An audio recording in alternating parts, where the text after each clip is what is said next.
동물 아시죠? 고슴도치. 고슴도치는 아마 보신 분들도 계시고 또 못 보신 분들도 계시는데 고슴도치는 딱 쥐같이 생겼습니다. 쥐같이 생겼는데 털이 이렇게 온몸에 쥐처럼 있죠. 그런데 이 털이 좀 특별한 털입니다. 털이 그냥 뻣뻣해가지고 가시 같아가지고 고슴도치가 털을 이렇게 세우면 너무 아프잖아요. 고슴도치도 들은 게 있어가지고 추운 겨울에 추위를 타가지고 너무 추워하니까 들은 얘기가 있습니다. 추울 때는 함께 이렇게 모아 있으면 훨씬 따뜻하다, 그렇게 하는 말을 들었어요. 고슴도치 두 마리가 둘이 딱 붙어 있으면 따뜻하겠다 생각하고 따뜻하게 붙어 있었는데 이 털이 뻣뻣해가지고 붙어 있을수록 괴롭더래요. 그래서 서로 막 찌르고 막 그러니까 그냥 추운 게 낫지 붙어 있으면 안 되겠다, 그리고 떨어졌다는 거예요. 우리가 사랑이라고 하는 걸 얘기할 때 어떤 때는 사랑한다고 하면서 겉으로는 사랑한다고 하는 데는 뒤에는 냉소적이고 비난할 때 마치 그런 사랑이 고슴도치 같은 사랑이 아닌가. 우리가 지난 시간에 함께 말씀을 나눈 중에 이제 빌라델비아 교회를 함께 나누면서 예루살렘 교회에 대한 말씀을 잠깐 나눴어요. 예루살렘 교회는 초대교회 공동체의 어머니 교회 같은 그런 교회죠. 이 예루살렘 교회를 인도할 때 사도행전 2장 42절 말씀 보니까 사도들의 가르침 받아, 지난 시간에 사도들의 가르침 받는다 하는 말씀을 쭉 나누었고요. 사도들의 가르침을 받고 그리고 서로 교제했어요. 떡을 떼며 서로 교제하죠. 그러니까 교제를 서로 하는 겁니다. 일방적으로 아니라 서로 교제하는 겁니다. 서로 교제한다는 건 뭐예요? 먼저 마음이 통해야겠죠. 진심이 통해야 올바른 교제가 될 수 있겠죠. 말로만 하는 게 아니라 진심을 나누는 교제. 그러니까 초대교회 공동체가 사도의 가르침을 받고 서로가 존중하면서 진심을 나누는 그런 교회였다는 거예요. 그러니까 함께 할수록 위로가 되고 격려가 되고 힘이 됐다는 거예요. 만약에 상대방을 비난하고 냉소적인 반응을 보이면서 사랑한다 그러면 아마 고슴도치 같은 그런 사랑일 거예요. 앞에서는 사랑하는 것 같은데 뒤에서는 비판하고 있다면 그건 사랑이라고 얘기할 수 없는 거죠. 사랑이 흉내를 내는지는 모르지만 진정한 사랑일 수 없습니다. 진정한 사랑은 뭐예요? 겉으로도 사랑하지만 마음속 따뜻하게 사랑하는 게 진정한 사랑이지 않겠어요? 어떤 모임에 사람들이 모여서 한참 얘기하는데 우리가 우스갯말로 그런 말이 있죠. 얘기하던 사람이 화장실을 가야 되겠는데 못 가더래요. 왜 못 가냐? 갔다가는 자기 욕할 것 같아가지고. 그냥 같이 얘기하다 보니까 다 사람 이름 하나씩 불러놓고 욕하더라는 거예요. 그래서 내가 또 빠졌다가는 잠깐 화장실 갔다 왔다가는 내가 또 저 도마 위에 올라갈 것 같다. 그러면 거기 만나서 교제하고 이야기하고 나누는 게 별로 그렇게 좋진 않은 거죠. 진심의 모임이 없는 거예요. 내가 빠졌다가는 나 또 뒷담화할지 몰라, 이런 생각이 든단 말이죠. 아프리카의 여러 부족들을 연구하는 한 고고학자 있었는데, 사학자가 있었는데, 이분이 그 아프리카의 그 반투족이라고 있습니다. 반투족을 연구하는데 이 반투족 사람들이 어떤 품성을 가지고 있는가 하는 것을 연구하기 위해서 반투족 아이들을 불러놓고 또 뭐 과자 이런 거 먹기 힘든 것들을 대접하고는 실험을 했습니다. 너희들 저 앞에 반환점 세워놨는데 거기까지 뛰어갔다 오면 1등 하는 사람에게 상을 주겠다. 그리고 1등 하는 애에게 상을 줄 뿐 아니라 저기 반환점에 먼저 들어가는 사람은 너희들이 좋아하는 과일이 거기 놓여 있을 거야. 그러니까 갔다가 거기서 1등으로 도착하면 거기서 또 먹고 또 일찍 돌아오면 내가 또 상을 주겠다. 이렇게 동기부여를 한 거예요. 그래서 반투족 아이들이 어떤가 하는 걸 관찰하기 위해서 이렇게 보고 있는데 반투족 아이들이 출발 그러고서 시작을 외쳤더니 아이들이 뛰긴 뛰는데 어떻게 뛰냐면 여러 명 아이들이 손을 잡고 뛰더래요. 빨리 나가서 반환점 가서 자기들이 좋아하는 과일을 먹고 또 1등으로 들어오면 좋은 상도 받는데 아이들이 서로 손을 잡고 뛰더라는 거예요. 1등 하겠다는 마음이 없다는 거죠. 그리고 가서 반환점에 갔더니 과일이 있는데 그 아이들이 같이 거기 어울려서 과일들을 먹더래요. 그리고 천천히 또 오는 거예요. 손을 잡고. 그래서 그 문제를 제기했던 그 사학자가 이상하게 생각한 거예요. 아니, 너희들은 가서 그 좋은 과일 혼자 독차지하고 싶은 마음이 없냐? 그렇게 물었다는 거예요. 그때 아이들이 그러대요. 왜요? 왜 우리가 가서 독차지할 이유가 어디 있어요? 같이 먹어야지. 그러면서 그들이 외쳤던 단어가 이 단어래요. 우분투. 우분투. 옛날에 저희 교회에서 잠깐 도왔던 선교단체가 우분투라고 하는 선교단체가 있었는데, 우분투란 말은 이겁니다. 우분투는 네가 있기 때문에 내가 있다. 네가 있으니 내가 있다. 이게 우분투예요. 그러니까 내가 나 혼자 있는 게 아니라 상대방이 있기 때문에, 누군가가 있기 때문에 오늘 내가 있다라는 그런 정신이라는 거예요. 그래서 이분이 아주 감동을 많이 받았다는 거예요. 저쪽 사람이 슬퍼하고 있는데, 우리 같은 동료들이 저 사람 아파하고 있는데 나는 막 박수치고 즐거워 보세요. 그는 정말로 공동체일 수도 없고 사랑하는 관계일 수도 없어요. 그렇잖아요. 지금 누군가는 막 아파하고 있는데 같이 동역한다 그러면서 또 동역자 한 사람은 아파하는 거예요. 그런데 자기는 박수치고 즐거워한다. 그건 진짜로 동역일 수가 없단 말이죠. 제가 한때 힘들었을 때 제 방에 앉아 있을 때 옆에 방에서 막 박수치고 놀고 떠들고 그런 소리가 들린단 말이에요. 그러면 저 사람들이 지금 내 마음을 알기는 하나? 저게 동역자인가? 그런 생각이 들지 않겠어요? 동역이라는 건 뭐예요?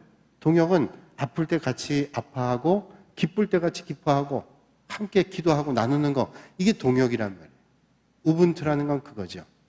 네가 있기 때문에 내가 있다. 이게 진정한 공동체. 이런 공동체가 우리 교회가 돼야 되지 않겠는가, 그런 생각을 해보게 됩니다.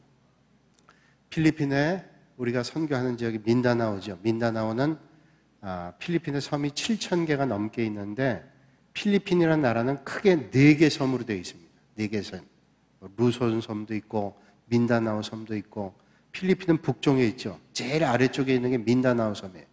큰 4개 덩어리의 섬이 있고 그 다음에 그 붙어있는 섬들이 7,000개가 돼요. 지금 다바오의 대통령 두테르테가 민다나오의 다바오 시장이었어요. 다바오 시티의 시장이었는데 지금 필리핀 대통령이죠.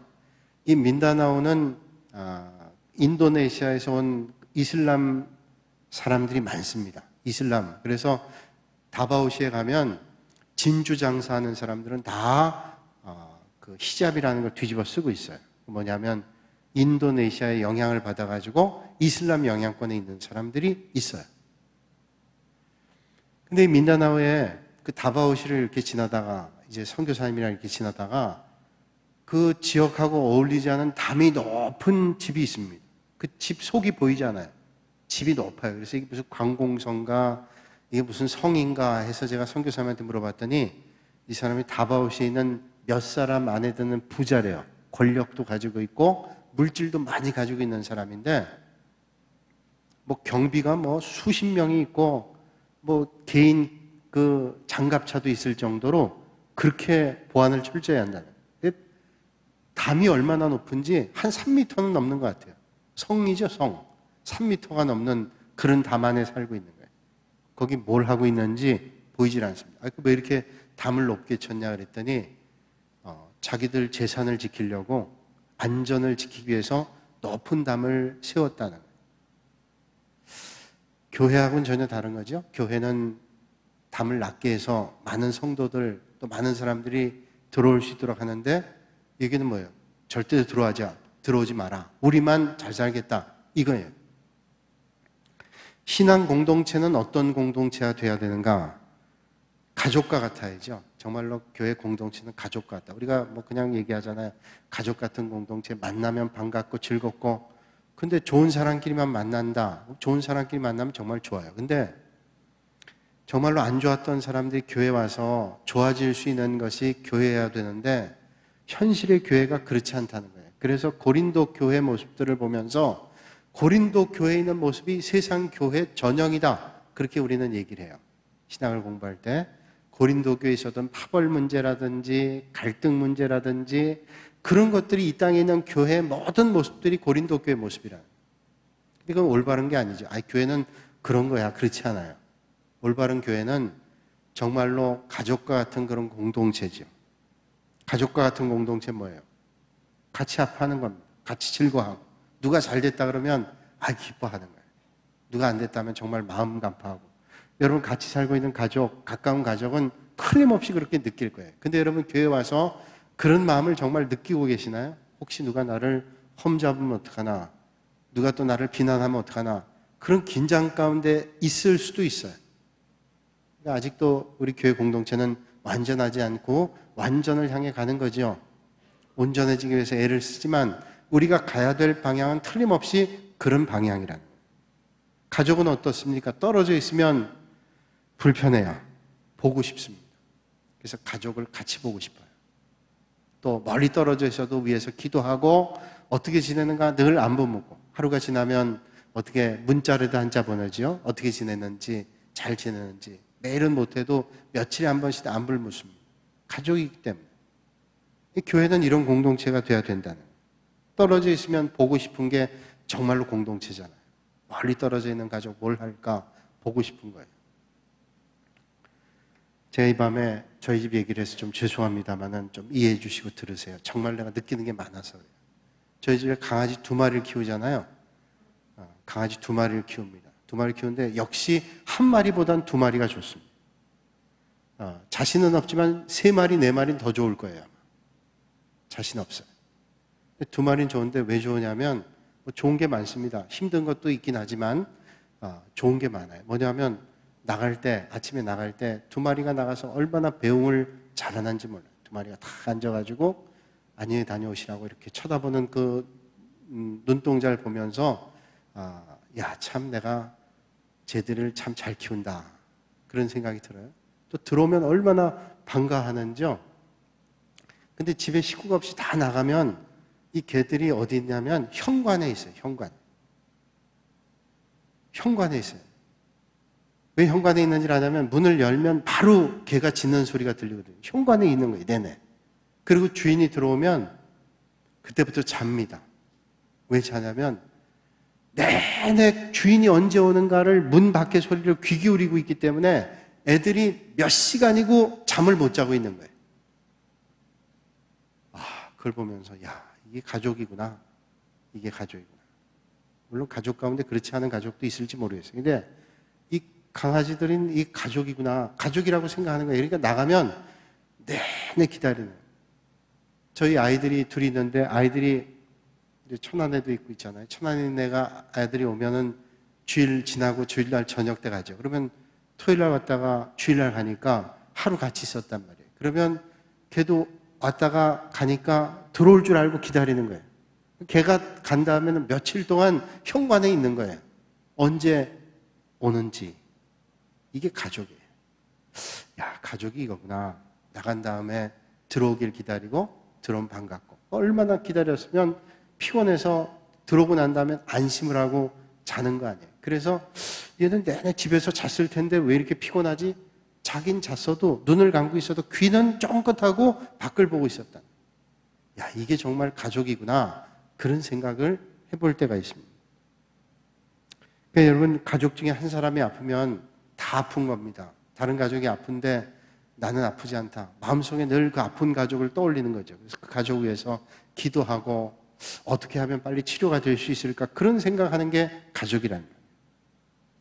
또 마음의 상처를 입고 오면 그 큰 마음의 상처를 어떻게 하면 회복해 줄까? 위로해 주고 정말로 저 마음을 하나님께 싸매 주셔야 되는데 그리고 우리가 격려하고 마음 아파하잖아요. 닥치. 내가 마음 상한 거 아니라도 우리 가족 가운데 누구라도 마음 상해 있으면 그 마음 상한 게 너무 아파하는 거. 이게 가족이에요. 근데 가족이 누군가 아파하고 있는데 질병에 걸렸든 마음에 상처를 입었든 그래 아파하고 있는데 상관이 없어요. 너는 아프든 말든 상관이 없다. 그게 진정한 가족일 수 있을까? 그 가족일 수 없을 거예요. 우리가 사랑을 얘기하고 신앙의 공동체를 얘기한다 할지라도 정말 부족한 게 많구나 하는 생각을 저 자신부터 해보게 됩니다. 가족이라고 하면 나만 위해달라고 말하지 않을 거예요. 가족은 나를 위해 주기를 원하기도 하지만 또 상대방이 뭘 좋아할까를 늘 생각하죠. 그래서 어떻게 하면 상대방이 기쁠까? 이거 생각하는 게 가족이란 말이죠. 그렇지 않으면 나만을 위해 해달라 그러면 아마 피곤할 겁니다. 아유, 저 사람 비유 맞춰야 되고 이 사람 생각 맞춰줘야 되고 그렇게 한다면 힘들 거예요. 그러면 비유 맞추느라고 그 가족관계는 오래되질 못할 겁니다. 아주 피곤할 거예요. 좀 안 해주면 안 해줬다고 화내고 그렇게 되면 얼마나 힘들겠어요. 서로 이해하고 공감하고 같이 마음을 나누고 이럴 때 진정한 가족이 되는 교회 공동체가 그래야 된다는 거죠. 자, 그렇다면 이런 공동체가 되기 위해서는 어떤 교제를 해야 될까요? 사도의 가르침을 받아 예루살렘 교회가 서로 교제하는데 그러면 사도의 가르침을 받고 교제할 때 어떤 교제를 해야 되냐? 여러분, 사람들이 관계가 오래될수록 정말로 주의해야 될 건 뭐냐면 예의를 갖춘다는 거예요. 예의. 우리가 같이 친해지기 시작하면 나도 모르게 예의가 없어질 가능성이 많아요. 그럼 뭐 누굴 얘기할 것도 없어요. 우리 자신들이 그래질 수가 있어요. 근데 이게 정말로 좋은 관계가 계속되기 위해서는 틀림없어요. 좋은 예의를 갖춰야 되죠. 부부간에도 마찬가지죠. 부부간에도 마찬가지로 예의를 지키면 예의를 지킨다고 해서 거리가 먼 거 아닙니다. 존중해 주는 거죠. 말 한마디라도 존중해 주는 거예요. 그게 예의를 갖추는 거죠. 오늘 말씀 준비하면서 제 대학 동창이 떠올랐어요. 제 대학 동창 가운데 아주 친한 친구가 있는데 이제 학교에 입학해서 오리엔테이션 한 날부터 친해졌어요. 첫날부터. 서로 얘기하니까 말도 통하고 또 집안 배경도 비슷하고 믿음의 가정에서 쭉 자랐고 뭐 거의 비슷한 것들이 많았어요. 또 음식도 좋아하는 것도 비슷하고 하여튼 뭐 이렇게 좀 마음이 통하더라고요. 그런 사람이 있더라고요. 근데 제 바로 앞에 있었는데 그 우연히 제 앞에 있는 게 아니라 그 학번이 가나다 순으로 매겼어요. 가나다 순으로 매기다 보니까 이제 가나다 쭉 나가면서 이 제 앞에 있는 누구란 말이에요. 그 분하고 아주 친해졌는데 이제 신학대학이었으니까 그 친구도 목사가 됐어요. 근데 그렇게 제일 가까워요. 지금도 제일 가깝고 내내 대학 다니면서 신학대학원 다니면서 계속 친했어요. 근데 그 친구하고 저는 대학교 1학년 때부터 만나서 지금까지 반말을 한 번도 안 해봤어요. 대학교 1학년 때 20살에 만나가지고 반말을 안 하는 거예요. 반말을. 그 친구들이 야 너희들은 왜 반말을 안 하냐? 나이가 틀리냐? 아니 똑같아. 왜 반말을 이상하게 생각하는 거예요. 그래서 친구들이 야 반말해봐. 너 우리한테는 반말하면서 왜 둘이는 그렇게 친한데 반말 안 하냐? 반말이 안 돼요. 반말이. 불편해 반말이. 그러니까 그게 이상하죠. 다른 사람들이 볼 때는.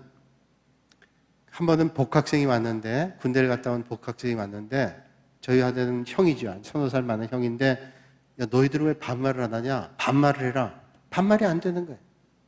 근데 지금은 반말을 안 하니까 더 편해요. 왜? 둘 다 목사가 됐으니 전혀 불편한 게 없어요. 지금 반말하던 친구들도 존댓말로 바꾸고 있잖아요. 아이 목사님 이러면서 존댓말 하는 게 훨씬 편해요. 다른 친구들도 마찬가지고 편해요.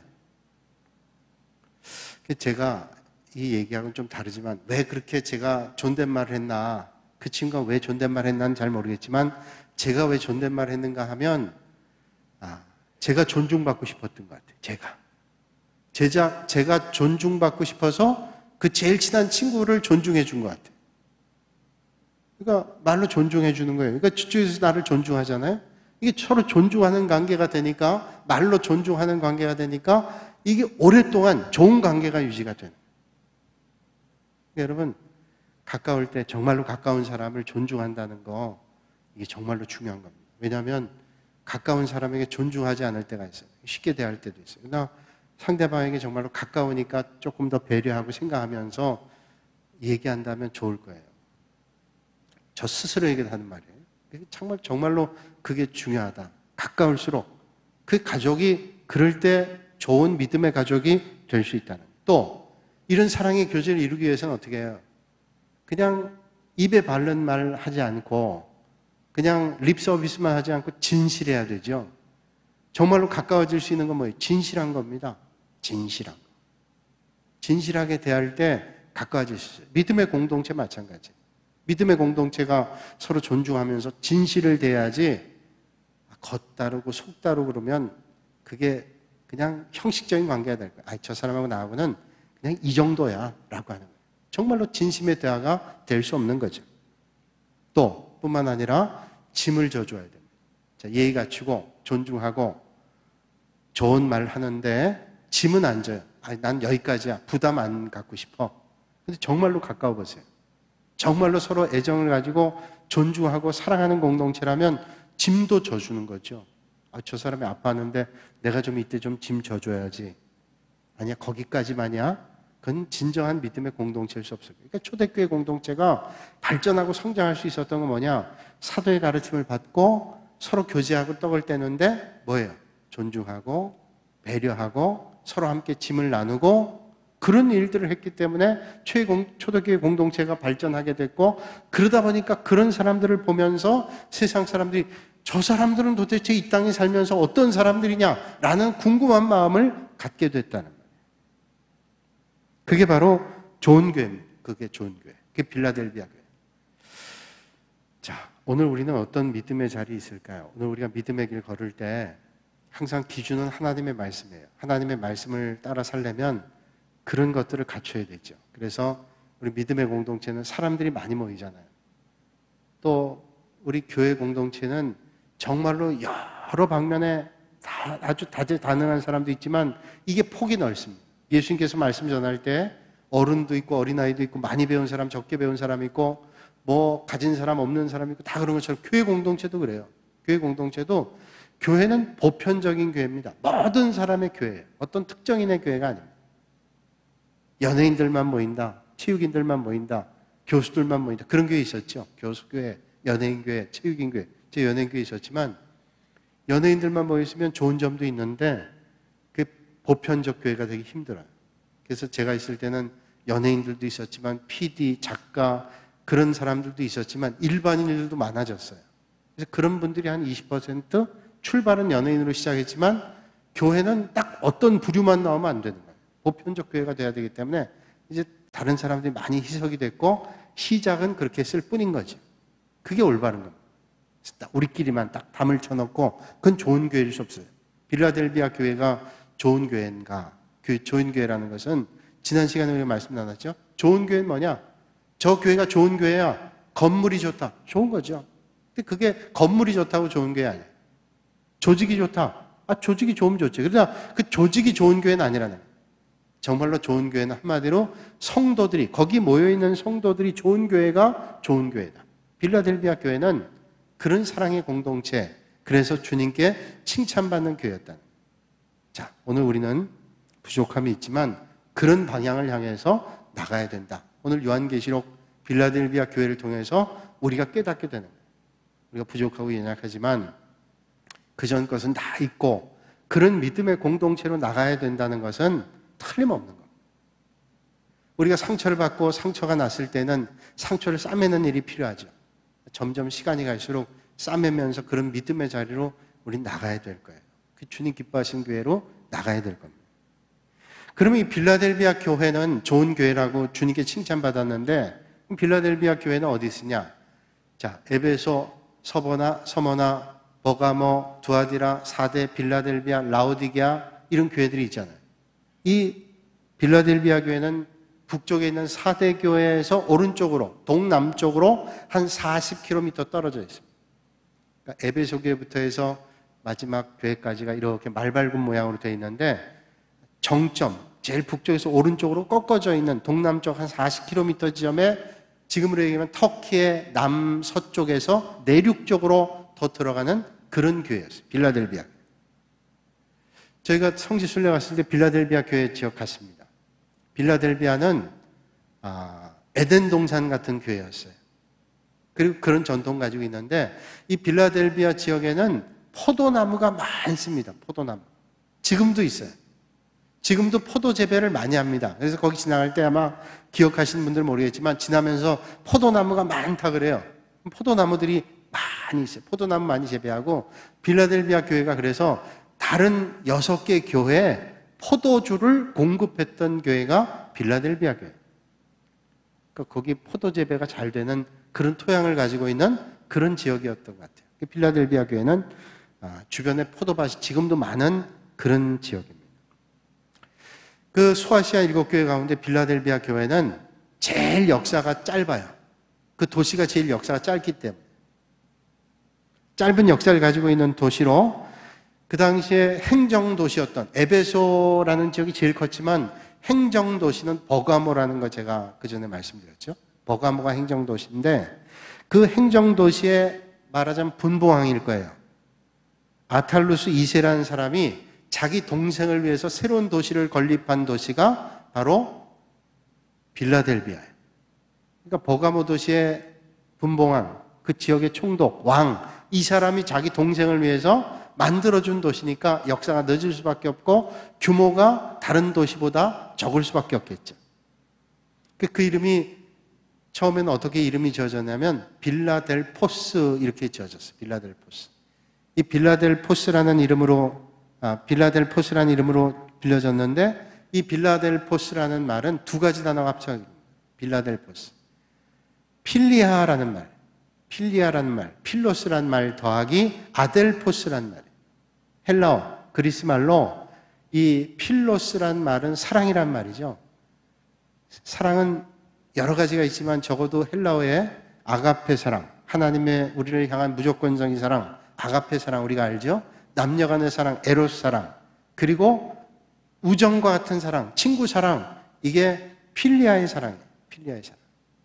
그러니까 형제 사랑, 이 필로스 더하기 아델포스, 아델포스라는 말은 형제라는 말입니다. 그러니까 이 빌라델비아라는 말은 빌라델비아라는 도시란 뭐냐면 형제 사랑이에요. 그러니까 버가모 지역의 분봉왕이 자기 동생을 위해서 세운 도시니까 형제 사랑 도시를 세워준 거예요, 이름이. 그래서 빌라델비아, 그런 도시 이름을 가지고 있습니다. 미국에 도시가 있죠? 필라델피아. 필라델피아가 여기서 따온 이름이죠. 형제 사랑, 필라델피아. 그런 이름을 가지고 있습니다. 또 한때는 필라델비아가 주전 17년에 그 지역에 지진이 났을 때 그 지진 때 로마의 황제였던 티베리우스라는 사람이 이 도시를 재건해 줬어요. 그러니까 로마 황제가 재건해 줬으니 얼마나 영광이에요. 작은 도시였는데 지진으로 무너졌던 도시를 재건해 줘가지고 한때 그 도시의 이름을 네오 가이사랴. 가이사랴는 로마의 황제 왕의 이름을 얘기하잖아요. 네오 가이사랴. 네오라는 말은 새로운 그런 의미를 가지고 있습니다. 네오, 새롭다 하는 그런 거예요. 그래서 우리가 터키에서 그리스 넘어갈 때 바울이 드로아라는 데서 환상을 보죠. 사도행전 보면 바울이 드로아에서 환상을 보는데 마게도냐 사람들이 우리를 좀 도와달라. 환상을 보고 바울이 그 방향을 소아시아로 돌리지 않고 유럽으로 넘어갑니다. 그 유럽으로 넘어갔던 그리스 북쪽의 마게도냐 지역에 가장 큰 성이 어떤 성이냐? 빌립보라는 성이에요. 빌립보라는 성. 마게도냐라는 큰 도시가 그리스라는 나라의 북쪽 도시인데 그 북쪽 지역에 마게도냐의 가장 큰 성이 빌립보 성인데 이 빌립보 성이 그 전에 도시 이름이 네아폴리였어요. 네아폴리. 그래서 우리가 성지순례 갈 때 이제 터키에서 그리스 넘어갈 때 제일 먼저 네아폴리를 갑니다. 네아폴리. 이 네아폴리는 두 가지 단어가 합쳐진 거예요. 네아 플러스 볼리.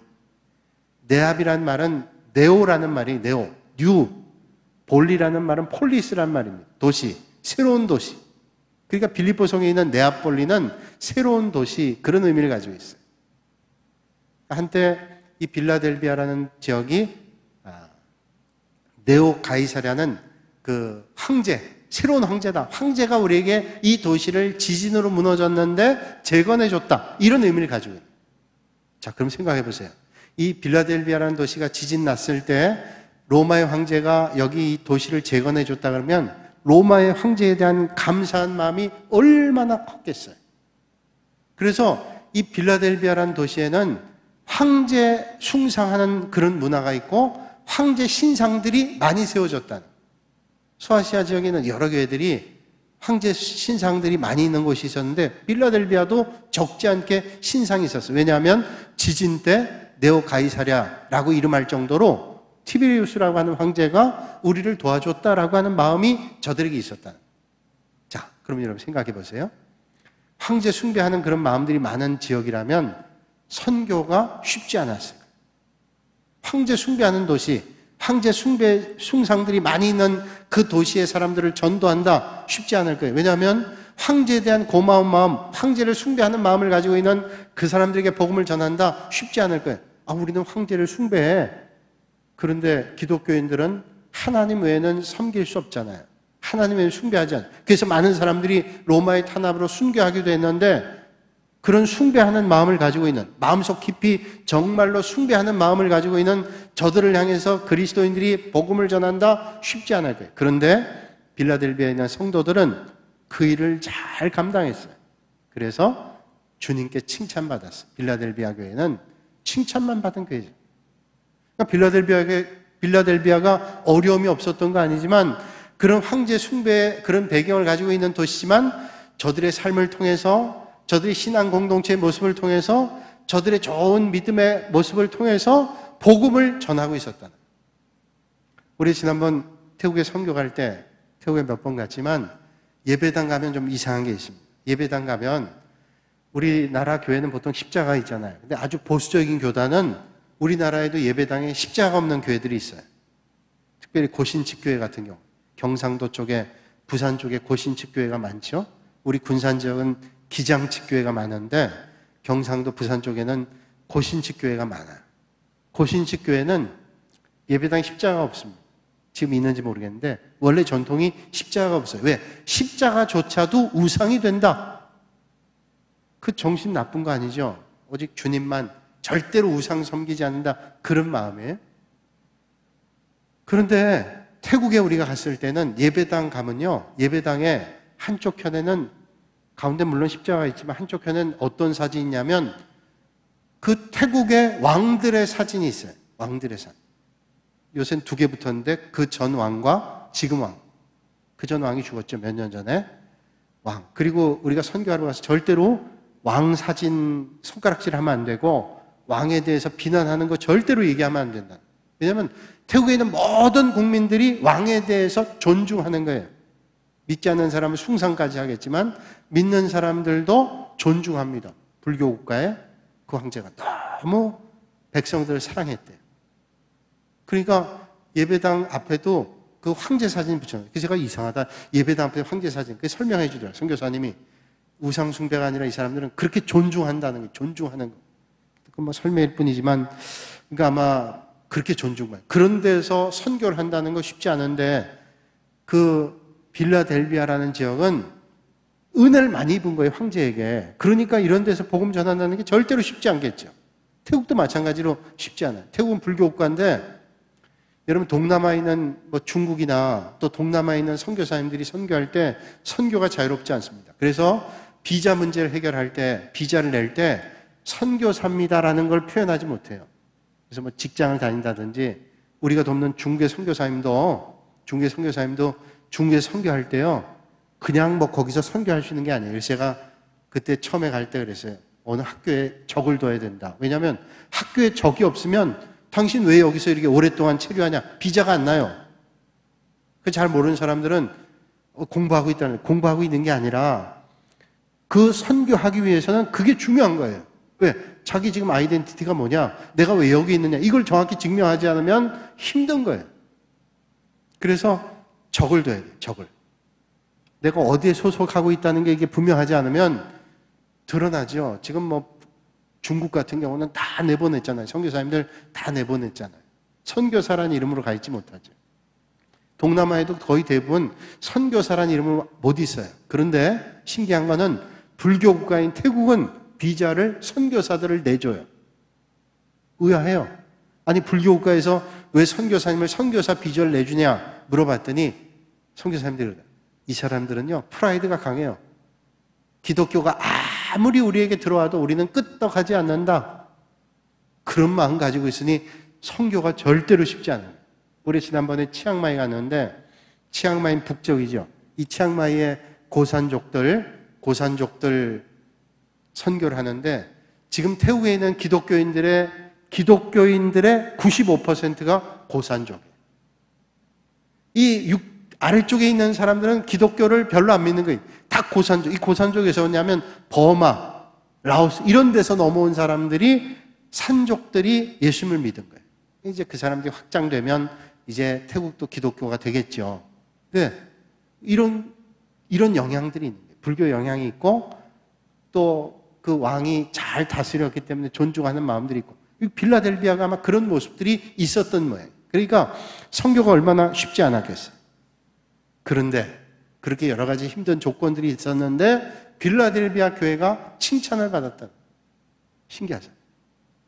모든 여건이 칭찬을 받을 만하고 선교할 만하고 조건이 괜찮아서 그렇다면 뭐 그러니까 라고 얘기할 수 있지만 그런 여건이 아니었다는 거예요.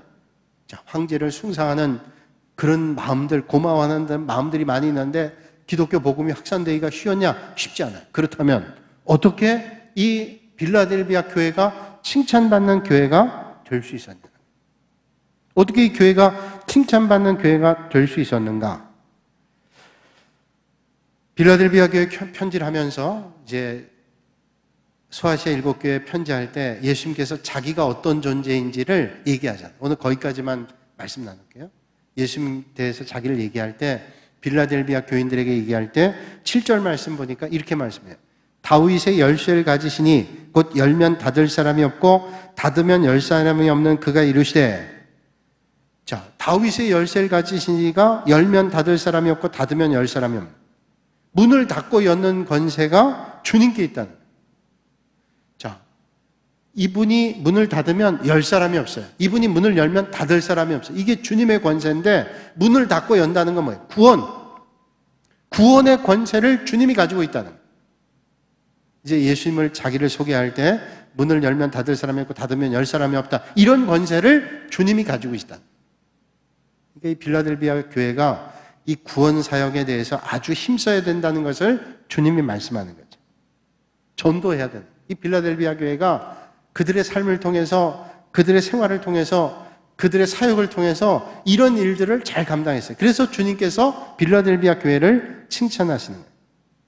여러분, 오늘 빌라델비아 교회를 통해서 우리에게도 말씀해 주시는 거예요. 오늘 우리도 전도해야 돼요. 주님 기뻐하시는 전도해야 됩니다. 때를 얻든지 못 얻든지 전도해야 되는 겁니다. 우리가 누군가 전도해야 될 사람이 있다면 아마 다 있을 겁니다. 가족 가운데도 있고 일가 친척 가운데도 있고 조금 더 나가면 여러분들이 관계 맺는 많은 사람들이 있을 거예요. 가게를 한다면 그 가게 늘 오는 분도 있고 아니면 아파트 관리하는 분이 있고 경비하는 많은 사람들이 있어요. 그분이 주님을 알지를 못한다면 그분에게 전해야 될 책임이 우리에게 있는 겁니다. 미루지 않고 어떻게 해요? 복음도 전하지만 자, 성탄 때 빵을 주면 그 빵 가지고 전하는 거예요. 그러면 접촉점이 돼요. 아유, 저분 참 교회 다니시는데 이렇게 나를 잊지 않고 참 고맙다 이런 생각. 저희도 이제 교회에서 받은 빵 하면 경비 아저씨나 또 뭐 마트 같은데 편의점 같은 데 가서 이렇게 드리면 처음에 의아해하죠. 그러나 제가 동부교회 다닙니다 이렇게 주면 또 스티커도 붙어 있잖아요. 그럼 뭐 그냥 그런가 보다 하지만 그게 한 번, 두 번 되면 마음이 열리는 거예요. 그러니까 이게 모든 마음이 내가 먼저 예수 믿게 됐으니 저들에게 복음 전해야 되겠다. 이런 마음을 우리는 가져야 된다는 거예요. 빌라델비아 교회가 힘든 선교의 현장에도 이 일을 잊지 않고 잘 감당했다는 거예요. 구세군을 시작했던 윌리엄 부스.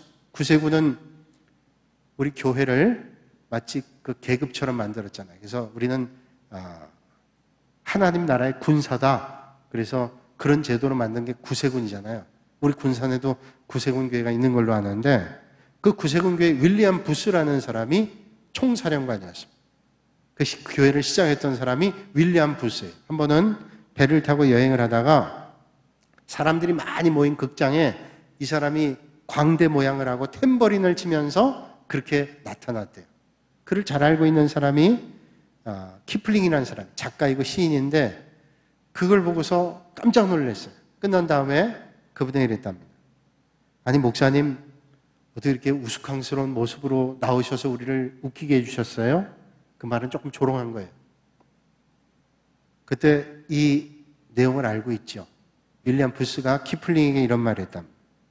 선생님, 내가 물구나무를 서고 우스꽝스럽게 하고 탬버린 쳐서라도 한 생명이라도 복음의 말씀을 통해서 저들을 구원할 수 있다면 얼마든지 나는 할 수 있습니다. 여러분, 문이 열려 있을 때 아직 문이 닫히지 않았어요.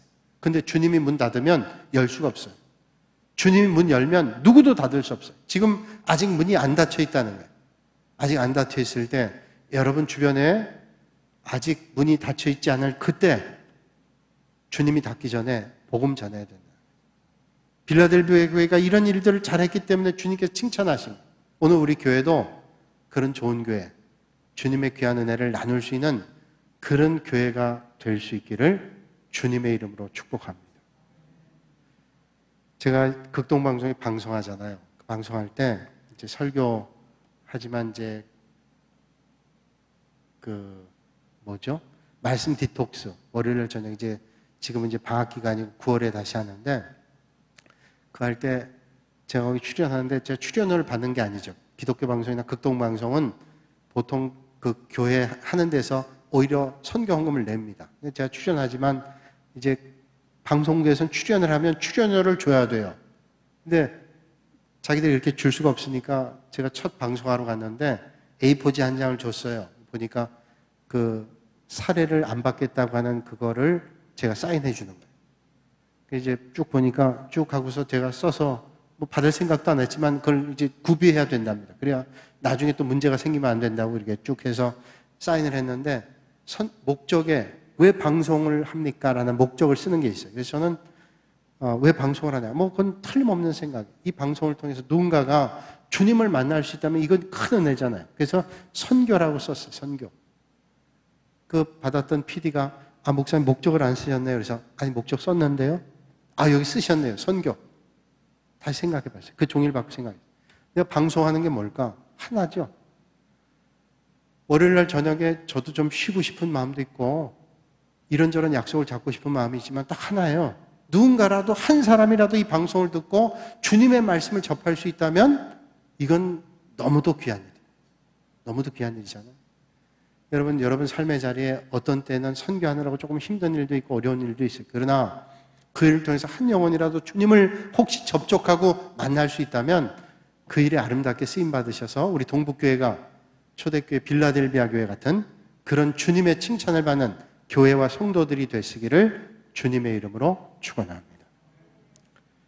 거룩하신 아버지 하나님, 오늘도 이 밤에 저희를 불러주시고 빌라델비아 교회를 통해서 우리에게 말씀하시는 주님의 음성을 듣게 해주시니 감사를 드립니다.